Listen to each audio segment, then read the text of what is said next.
ಸಲೀಂ ಅಹಮದ್ ಎಲ್ಲ ಬರ್ತಾರೆ ಇಲ್ಲಿ ಮಧ್ಯಾಹ್ನವರೆಗೂ ನಮ್ಮ ಧರಣ ಪ್ರೊಟೆಸ್ಟ್ ನಡೆಯುತ್ತೆ. ವಿಶೇಷವಾಗಿ ರಾಜ್ಯಕ್ಕೆ ಏನು ಕೇಂದ್ರ BJP ಸರ್ಕಾರ ಅನ್ಯಾಯ ಮಾಡ್ತಾ ಇದೆ ಅದು ವಿರುದ್ಧ ಇವತ್ತು ನಾವು ಹೋರಾಟ ಇಟ್ಕೊಂಡಿದ್ದೀವಿ.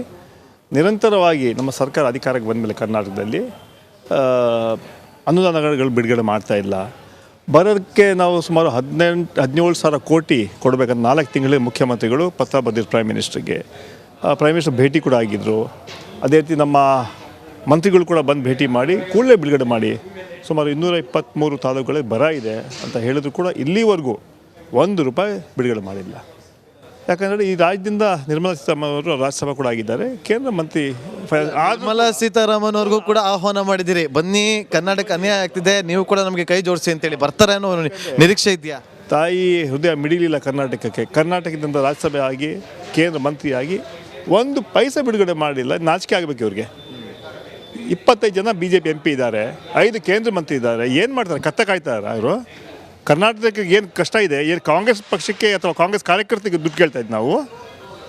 ಬರೋಕ್ಕೆ ಹಣ ಕೊಟ್ಟು ಬಿಡುಗಡೆ ಮಾಡಿ ಕೇಳ್ತಾ ಇದ್ದೀವಿ. ನಮ್ಮ ರಾಜ್ಯಕ್ಕೆ ಬರುವಂತಹ ನಮ್ಮ ಪಾಲು ಹಣ ಕೊಡೋದು ನಮ್ಮ ಹಕ್ಕು, ಅದು ಕೇಳ್ತಾ ಇದ್ದೀವಿ ನಾವು. ಅದು ಕೇಳೋ ತಪ್ಪ? ಅವ್ರು ಮಾಡೋ ಕೆಲಸ ನಾವು ಬಂದು ಇವತ್ತು ಹೋರಾಟ ಬೀದಿಗೆ ಬಂದು ಹೋರಾಟ ಮಾಡ್ತಾ ಇದ್ದೀವಿ. ಈ ರಾಜ್ಯದ ಜನ ಗಮನಿಸ್ತಾರೆ, ದೇಶದ ಜನ ಗಮನಿಸ್ತಾರೆ. ಯಾಕೆ ಬಲತಾಯಿ ಧೋರಣೆ ಮಾಡ್ತಾಯಿರಾ? ಯಾಕೆ ಕರ್ನಾಟಕದ ಜನ ಕಾಂಗ್ರೆಸ್ ಪಕ್ಷಕ್ಕೆ ಓಟ್ ಹಾಕಿದ್ದಕ್ಕೆ ಮಾಡ್ತಾ ಇರೋದು? ಇದು ಸರಿಯಲ್ಲ. ಇದು ಪ್ರಜಾಪ್ರಭುತ್ವ ವ್ಯವಸ್ಥೆಯಲ್ಲಿ ಇದು ಸರಿಯಲ್ಲ. ಇದು ಎಲ್ಲ ರಾಜ್ಯಗಳು ಒಂದೇ ಥರ ನೋಡ್ಕೋಬೇಕು. ಬೇಕಂತಾನೆ ಅವ್ರಿಗೆ ಮಾಹಿತಿ ಇದೆ, ಇಂಟೆಲಿಜೆನ್ಸ್ ರಿಪೋರ್ಟ್ ಇದೆ, ಕರ್ನಾಟಕದಲ್ಲಿ ಕನಿಷ್ಠ 20 ಸೀಟ್ ಕಾಂಗ್ರೆಸ್ ನಾವು ಗೆಲ್ತೀವಿ ಅಂತ. ಅದಕ್ಕೆ ಇಂಥ ಈ ಹುನ್ನಾರ ನಡೀತಾ ಇದ್ದಾರೆ.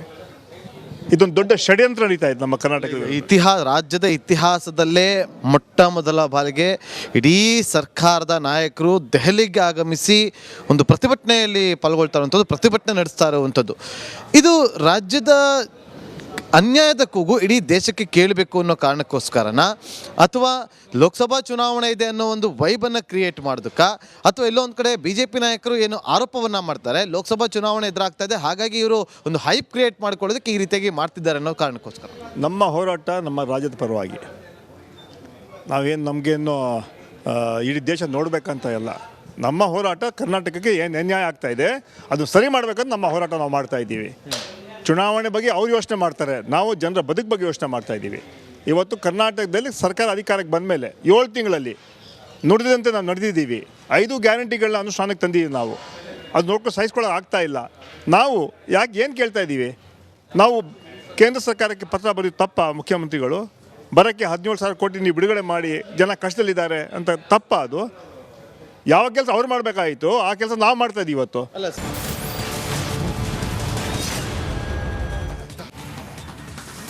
ಗುಡ್ ಮಾರ್ನಿಂಗ್, ಇದು ಬಿಗ್ ಮಾರ್ನಿಂಗ್. ಇವತ್ತು CM ಅವರನ್ನ ಮಾತಾಡಿಸಿದ್ದಾರೆ ನಮ್ಮ ಪ್ರತಿನಿಧಿ. ರಾತ್ರಿನೇ ಮಾತಾಡಿಸಿದ್ದಾರೆ, ಪ್ರಯತ್ನ ಪಟ್ಟಿದ್ದಾರೆ. ವಿಜಯ್ ಮಾತನಾಡಿದ್ದಾರೆ. ಬನ್ನಿ ಅದಕ್ಕೆ ಆ ಸಂದರ್ಭದಲ್ಲಿ ಯಾವ ರೀತಿ ಲೇವಡಿ ಮಾಡಿದ್ದಾರೆ. ಇದು ಕಾಂಗ್ರೆಸ್ ಪ್ರತಿಭಟನೆಗೆ BJP ನಾಯಕರು ಲೇವಡಿ ಮಾಡಿದ್ರು. BJP ನಾಯಕರ ಆರೋಪಕ್ಕೆ CM ಸಿದ್ದರಾಮಯ್ಯನವರು ಕೂಡ ತಿರುಗೇಟು ಕೊಟ್ಟಿದ್ದಾರೆ. BJP ನಾಯಕರು ಬೇಜವಾಬ್ದಾರಿಯ ಹೇಳಿಕೆ ನೀಡುತ್ತಿದ್ದಾರೆ ಅಂತ CM ಹೇಳಿದ್ದಾರೆ. ಎಲ್ಲವನ್ನ ದೆಹಲಿ ಚಲೋದಲ್ಲೇ ಇವತ್ತು ಮಾತನಾಡ್ತೀನಿ ಅಂತ ಕೂಡ CM ಸಿದ್ದರಾಮಯ್ಯನವರು ಹೇಳಿದ್ರು. ಹಾಗಾಗಿ ಏನ್ ಪ್ರಸ್ತಾಪ ಆಗುತ್ತೆ ಬಹಳ ಕುತೂಹಲ. ರಿಪಬ್ಲಿಕ್ ಆಗಿ CM ಸಿದ್ದರಾಮಯ್ಯನವರು ಕೊಟ್ಟಿರುವಂತಹ ಹೇಳಿಕೆ ಏನ್ ಹೇಳಿದ್ರು ಬನ್ನಿ ನೋಡ್ಕೊಂಡು ಬರೋಣ. BJP ಒಂದು ಹೇಳಿದೆ, ಇದೊಂದು ರಾಜಕೀಯ ದೊಂಬರಾಟ ಮಾಡ್ತಾ ಇದೆ ಅನ್ನುವಂಥದ್ದು ಸರ್. BJP ಒಂದು ಹೇಳಿದೆ, ಇದೊಂದು ರಾಜಕೀಯ ದೊಂಬರಾಟ ಮಾಡ್ತಾ ಇದೆ ಅನ್ನುವಂಥದ್ದು ಸರ್.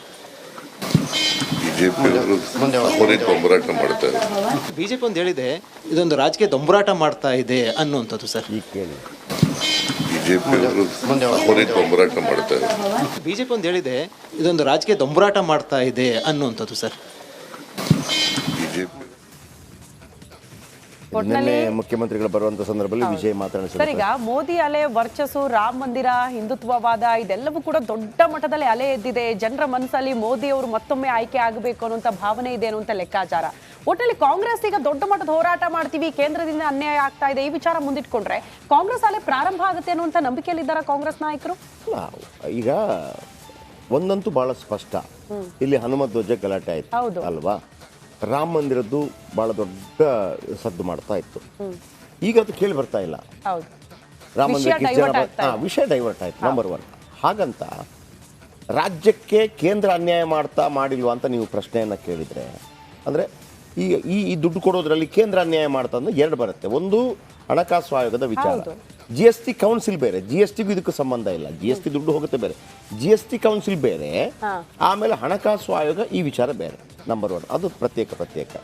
ಎರಡನೇದಾಗಿ ಬರ ಪರಿಹಾರದ ದುಡ್ಡು ಬರ್ತಾ ಇಲ್ಲ ಅಂತ ಹೇಳ್ತಾ ಇದ್ದಾರೆ. ಅದನ್ನ ಮೇನ್ ಅವ್ರು ಹೇಳ್ತಾರೆ. ಹೌದು, 17,000 ಕೋಟಿ ಬರ ಅದ್ರ ಜೊತೆಗೆ ಭದ್ರಾ ಮೇಲ್ದಂಡೆ ಯೋಜನೆಗೆ ಸರ್ ನೀವು ಸರಿಯಾಗಿ ಅನುದಾನ ಕೊಡ್ತಾ ಇಲ್ಲ ಅಂತ ಅದು ಎಲ್ಲಾ ರಾಜ್ಯ ಸರ್ಕಾರಗಳಿಗೂ ಸಂದರ್ಭದಲ್ಲೂ ಕೂಡ ಆರೋಪ ನಾನೀಗ ಇದಕ್ಕೆ ಬರ್ತೀನಿ. ಯಾವುದಕ್ಕೆ? ಬರ ಪರಿಹಾರ ವಿಚಾರಕ್ಕೆ.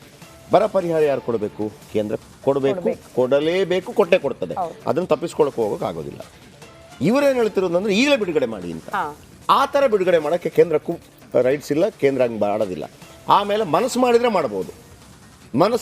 ಮಾಡ್ಬೋದು, ಅಲ್ಲಿ ಒಂದು ರಾಜಕೀಯ ಆಟ ಆಡತ್ತೆ. ಇವರೊಂದು ಇದು ಕೊಡ್ತಾರೆ, ನಮ್ಗೆ ಇಷ್ಟು ಕೋಟಿ ನಷ್ಟ ಉಂಟಾಗಿದೆ ಅಂತೇಳಿ ಇವ್ರು ಹೇಳೋದು. ಇವರು 31,000.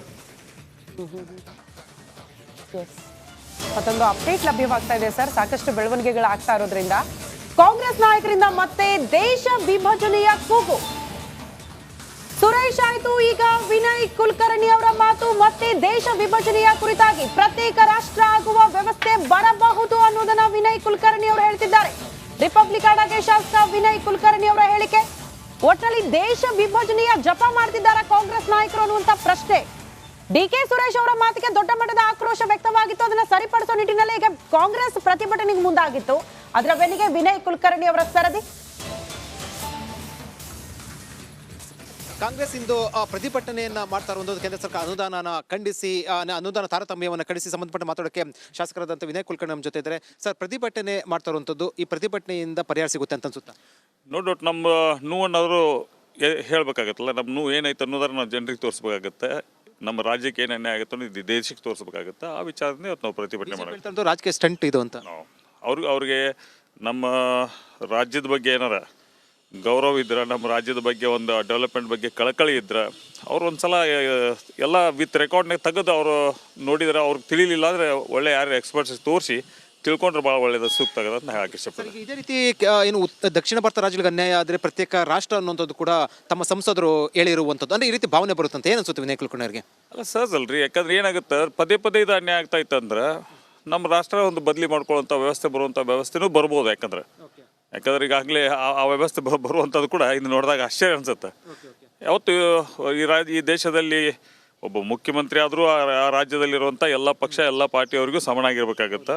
ಇವತ್ತು ಪ್ರಧಾನಮಂತ್ರಿಗಳಾದರೂ ಈ ದೇಶದಲ್ಲಿ ಒಂದ್ಸಲ ಅವ್ರು ಪ್ರಧಾನಮಂತ್ರಿ ಆದ ನಂತರ ಎಲ್ಲರಿಗೂ ಕೂಡ ಸಮನಾಗಿ ಕಾಣಬೇಕಾಗುತ್ತೆ. ಕೊಟ್ಟರೆ BJP ಅವರು ಕಣಿಸುವಂಥದ್ದು, ಪ್ರತಿಭಟನೆ ಮಾಡುವಂಥದ್ದು ಸರ್ ಎಲೆಕ್ಷನ್ ಬಂದೈತಿ ಪಾಪ ಬೈದಿಂದ ಅವ್ರು ಹೇಳ್ತಿರ್ಬೋದು ಅಷ್ಟೇ. ಈಗ ಈ ರೀತಿ ಅನ್ಯಾಯ ಆದ ಪ್ರತ್ಯೇಕ ರಾಷ್ಟ್ರ ಅನ್ನುವಂಥದ್ದು ಕೂಡ ಆಗಬೇಕು ಅಂತ ಅನ್ಸುತ್ತಾ? ನೋಡೋಣ ಅದೇನಾಗುತ್ತೆ ಇವತ್ತು, ನೋಡೋಣ, ಹೋರಾಟ ಮಾಡಿ. ನಿಮ್ಮ ಅನಿಸಿಕೆ ಅನ್ಸುತ್ತೆ? ಮಾತಾಡ್ತೇನೆ. ಸುರೇಶ್ ಹೇಳಿಕೆ ತಮ್ಮ ಸಹಮತ ಇದೆಯಾ? ಮಾತಾಡ್ತೇನೆ ಬಿಡಿ ಹೋಲಿ.